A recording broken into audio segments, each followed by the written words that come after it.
주기도문 강의 2의 1 주기도의 대상 하늘에 계신 우리 아버지, 하늘에 계신 우리 아버지여에 대하여 말씀드리겠습니다. 첫째, 하나님 우리 아버지는 우리의 모든 기도의 토대와 대상입니다. 기도에는 첫 부분이 중요합니다. 주기도는 먼저 기도의 대상인 하나님을 우리 아버지여라고 부름으로 시작합니다. 이 호칭은 어떤 사람의 이름을 부르는 것과 같은 단순한 호칭만이 아니라 하나님의 성품의 실상을 계시하고 있는 이름입니다. 우리가 기도드리는 그 하나님을 합당하게 인식하는 것, 우리의 영혼을 그 높이로 끌어올리고자 하는 노력은 모든 기도에 있어서 필수 불가결한 것입니다. 우리의 기도가 비록 지극히 진실하다 하더라도 이 점에서 실패하는 경우가 얼마나 많습니까? 우리는 자신의 결핍을 심각하게 인식하기도 합니다. 우리의 바람이 옳을 수도 있습니다.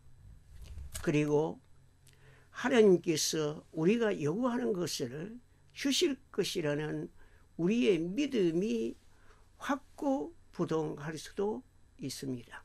하지만 하나님에 대한 생생한 느낌이 마음을 채우지 못할 때가 얼마나 많습니까? 우리는 함부로 그리고 기도의 대상인 하나님을 인식하지 못하고 단순히 어떤 이름 앞에 우리의 기도를 드릴 때가 얼마나 많습니까? 우리의 주위에는 하나님을 바라보지 못하게 하는 온갖 장애물들이 있습니다. 내면의 눈으로 베일을 뚫고 거룩한 하나님을 바라보는 것은, 그리고 우리가 하나님 아버지의 존절에 있다는 것을 인식하는 것은 모든 실질적 기도에 반드시 필요한 예비적 단계입니다. 하나님에 대한 이러한 분명하고 확고한 주시는 모든 참된 기도의 기초와 시작입니다. 이러한 주시와 인식은 무엇보다 하나님과 우리의 관계를 파악하는 것입니다. 모든 기도는 하나님이 우리 아버지 되신다는 인식에서부터 시작해야 합니다. 하나님이 우리 아버지라는 사실은 하나님의 생명이 우리에게 전달되고 하나님이 아버지처럼 자애로운 분으로 우리와 부자 관계를 맺고 있다는 것을 의미합니다. 1. 모든 인간이 하나님으로부터 생명을 얻고 하나님의 형상대로 창조되었으며 하나님의 사랑의 대상이 된다는 점에서 인간이 누구나 하나님의 자녀입니다. 2. 하나님은 창조주로서 뿐만 아니라 이스라엘을 선택하시고 구원하심으로 말미암아 그들의 아버지가 되시어 그들을 사랑으로 돌보시는 것입니다. 3. 이러한 모든 인간의 보편적 부자 관계와 육적 이스라엘의 선택적 부자 관계 외에 새로운 출생이 있어야만 형성될 수 있는 가장 깊은 의미에서 아버지 되심과 아들 되심의 관계가 존재합니다. 이러한 관계 성립의 조건을 복음서 기자가 명백하게 규정하고 있습니다. 영접하는 자, 곧 그 이름을 믿는 자들에게는 하나님의 자녀가 되는 권세를 주셨으니라고 하였습니다. 또 바울은 너희가 다 믿음으로 말미암아 그리스도 예수 안에서 하나님의 아들이 되었다고 말하였습니다. 그러므로 하나님의 자녀, 그 예수 그리스도를 믿음으로 말미암아 하나님의 양자가 된 자들만이 진정으로 하나님을 우리 아빠라 부를 수 있고 이 기도를 드릴 수가 있습니다. 아람어에서 아버지를 뜻하는 아빠라는 말은 신약 성경에는 세 곳에만 나타납니다.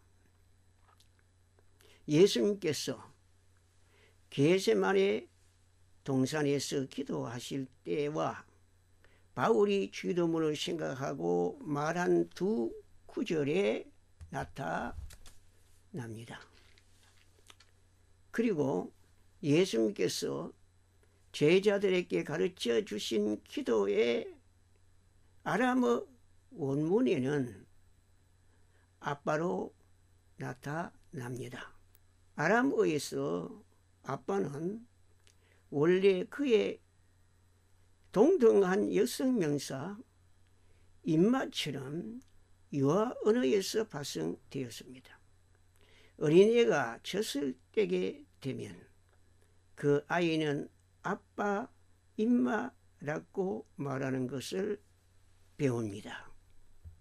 이러한 의미가 확장하여 아버지의 호친형인 아빠란 단어가 더 이상 아이들에게만 국한되지 않고 성인이 된 아들, 딸들에 의해서도 사용되었다는 것입니다. 이렇게 하여 아빠는 사랑하는 아버지라는 표현에서 느낄 수 있는 그러한 따뜻하고 친숙한 느낌을 얻게 되었습니다. 예수님은 하나님을 아빠라고 부름으로써 완전히 새롭게 하나님께 접근하는 방식을 가르치고 있습니다.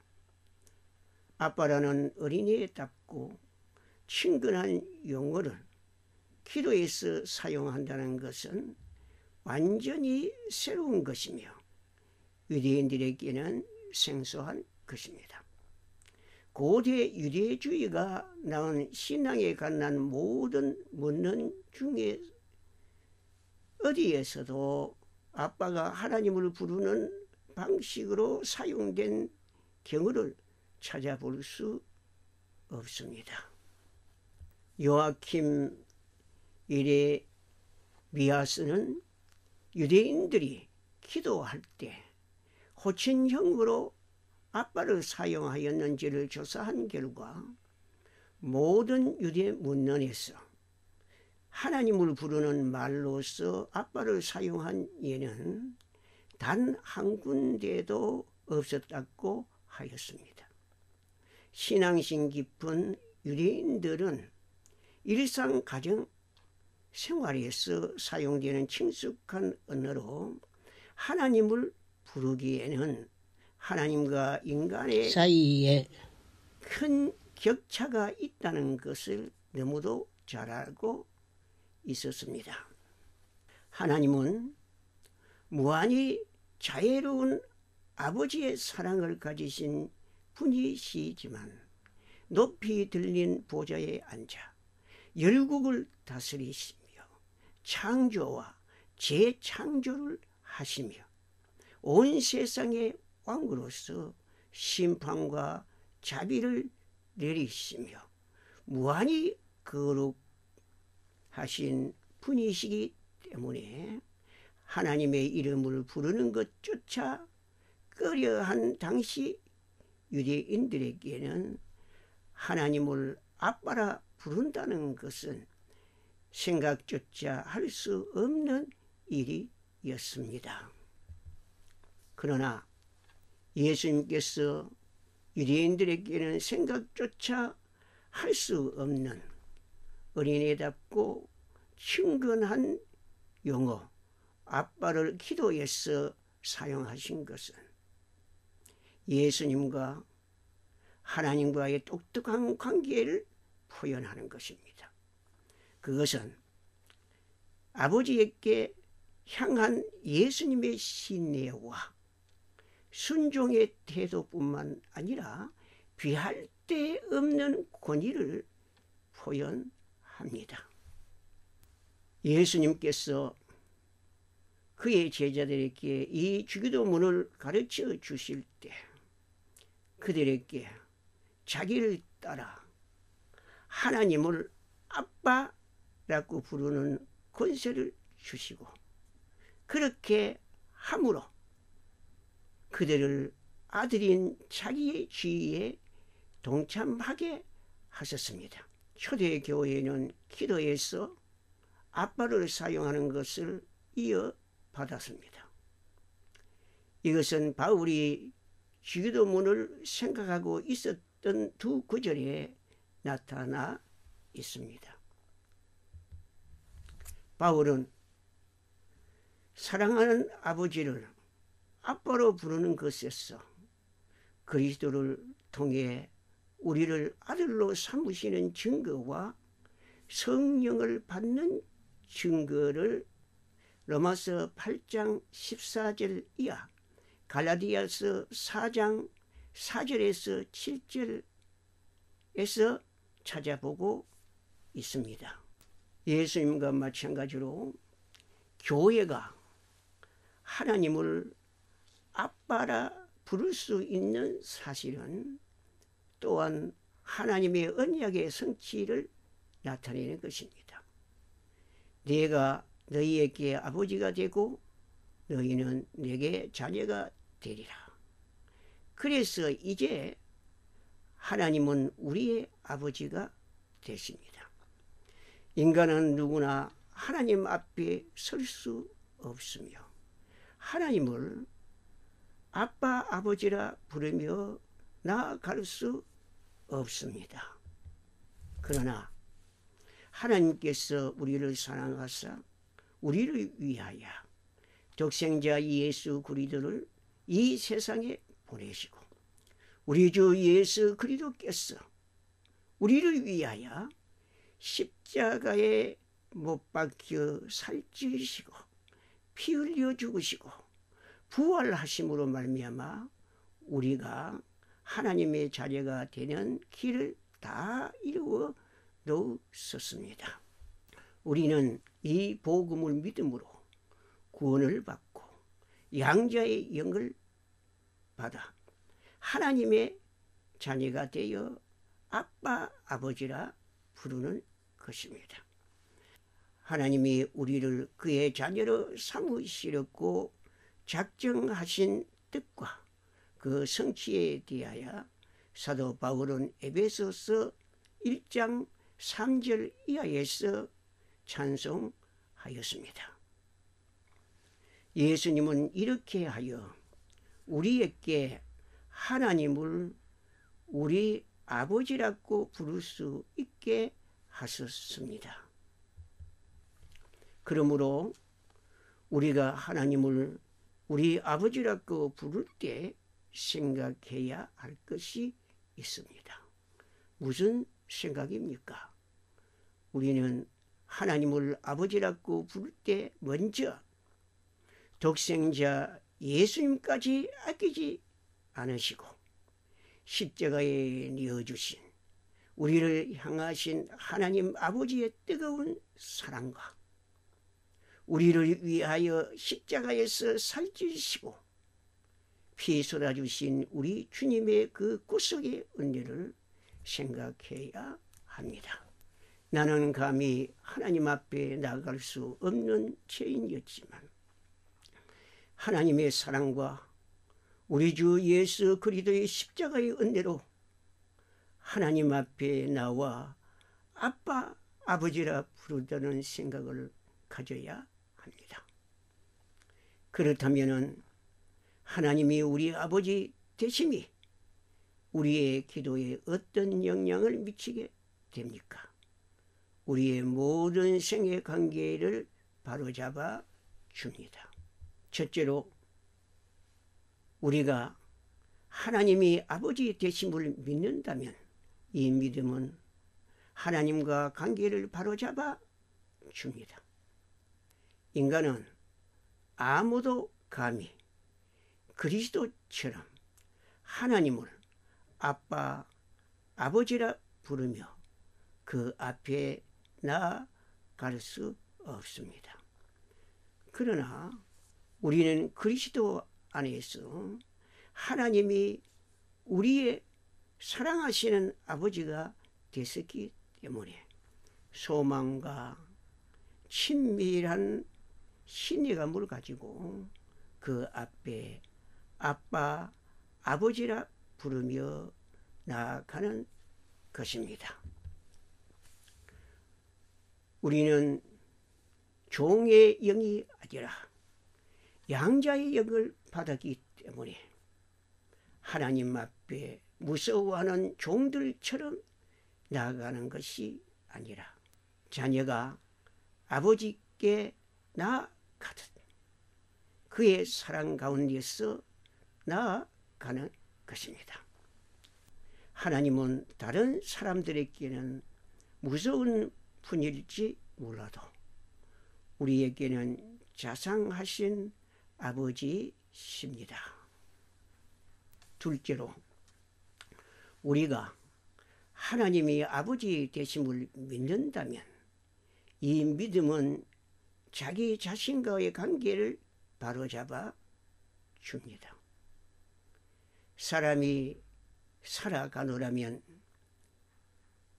자신을 경멸하고 싫어할 때가 있습니다. 심한 연약과 철저한 굴욕 가운데 처하여 외롭고 무력함을 느끼고 생을 포기할 때도 있습니다. 아무도 돌봐주지 않는 세상에서 가장 불행한 존재임을 강하게 느끼기도 합니다. 우리는 사업의 실패로 비참한 처지에 놓일 수도 있습니다. 우리는 하나님이 보낸 시련에서 욥과 같은 고난에 처해질 수도 있습니다. 우리는 질병에서 이루 형언할 수 없는 아픔과 슬픔을 느낄 수도 있습니다. 그러나 냉혹하고 외롭고 고통스러운 순간에도 우리는 늘 마음속에 아무도 돌봐주지 않아도 사랑과 전능의 하나님은 나의 아버지십니다. 나는 그분의 사랑을 받고 있으며 그분은 나를 참으로 붙들어주고 도와주실 것이라고 되새길 수 있을 것입니다. 이 믿음은 어떠한 절망과 무력감에서도 우리를 구하여 주실 것입니다. 셋째로 이러한 관념은 우리가 자칫 잘못 품기 쉬운 하나님에 대한 재반 개념을 바로잡아 줍니다. 이방인들은 신을 잔인한 복수자로 생각합니다. 그들은 수많은 신들에 대한 두려움 때문에 고통을 받습니다. 우리는 하나님에 대하여 우리의 양심과 두려움이 잘못 형성하기 쉬운 신에 관한 무서운 이미지를 품고 있지는 않습니까? 하나님이 아버지라는 이 강력한 한마디 말씀은 온갖 공부와 자질과 그릇된 사상을 산산히 흩어버립니다. 사랑하는 여러분, 우리가 하나님을 아버지라 부를 때 하나님이 예수님의 아버지 되신 것 같이 우리의 아버지도 되신다는 것을 확신하고 예수님이 아버지 앞에 나아가듯이 사랑하는 아들이 자애로운 아버지 앞에 나아가듯이 담대히 나아가야 합니다. 그리고 하나님은 우리의 실수나 잘못에 대하여 책망하시고 때로 치시기도 하지만 무슨 재판관으로서가 아니라 사랑으로 돌보시고 용서하시는 자애로운 아버지로서 대하신다는 것을 확신해야 합니다.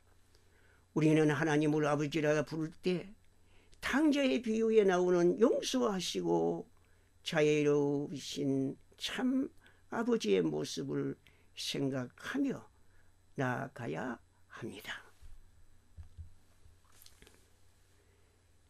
이런 하나님의 사랑을 깊이 느끼는 자식은 어떠한 상황에서도 절망하지도 망하지도 않습니다. 이 기도는 하나님의 부름과 호소일 뿐만 아니라 서원이기도 합니다. 즉 그것은 우리 자신을 하나님께 대한 최고 사랑에, 하나님께 대한 순종에, 하나님에 대한 도덕적 순응에 묶는 끈입니다. 하늘에 계신 너희 아버지의 온전하심과 같이 너희도 온전하라고 하셨습니다. 다음 영상에서 주기도문 강의 2에서 2가 계속됩니다. 하나님 우리 아버지와 주 예수 그리스도로부터 은혜와 평강이 여러분에게 있기를 축원합니다. 아멘.